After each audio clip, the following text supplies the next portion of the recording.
Hello everyone, in this lesson, let's learn how to get rid of extra white spaces.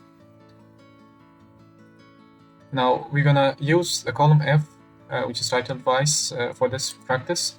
As you can see, there's a lot of white space issues in this column. In this cell, we have extra white space before the text. In this cell, we have extra white space between the text.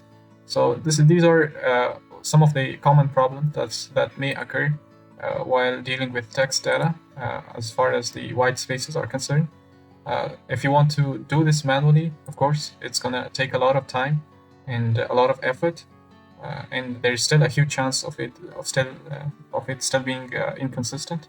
But fortunately, Excel provides us with a very useful function called trim that makes this task very easy for us, and we're gonna learn it now.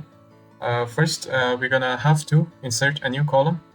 We will do that by right-clicking on the column G and click on Insert, and we're gonna give it a nice title, and we will give it the title Vice Means Fixed.